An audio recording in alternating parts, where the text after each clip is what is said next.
Pasukan Sementara Perserikatan Bangsa-Bangsa di Lebanon atau UNIFIL mengatakan pada Kamis 10 Oktober 2024 bahwa 2 pasukan terluka buntut tembakan Israel. Insiden ini bermula saat sebuah tank Israel menembaki menara pengawas di markas besar UNIFIL di daerah perbatasan Naqoura yang menyebabkan 2 pasukan tersebut terjatuh, mengutip Al Jazeera. UNIFIL mengatakan dalam sebuah pernyataan bahwa setiap serangan terhadap pasukan penjaga perdamaian merupakan pelanggaran berat terhadap hukum humaniter internasional. Dilaporkan secara terpisah 2 pasukan UNIFIL yang terluka itu ternyata personel dari Indonesia. Menteri Luar Negeri Republik Indonesia, Retno Marsudi menyampaikan kondisi 2 anggota TNI yang terkena serangan Israel di Lebanon. 2 prajurit TNI itu kini sedang diobservasi di rumah sakit.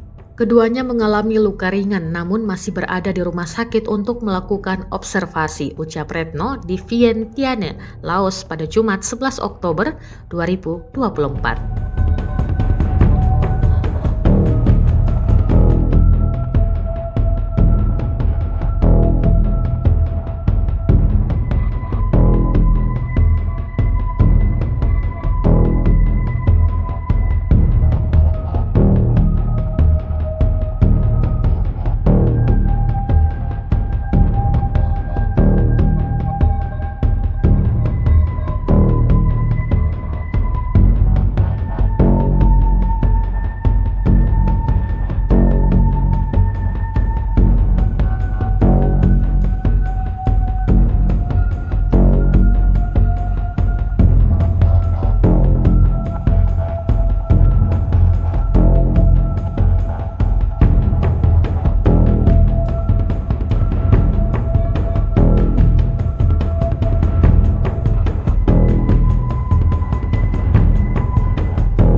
Download Tribun X sekarang, menghadirkan lokal menjadi Indonesia.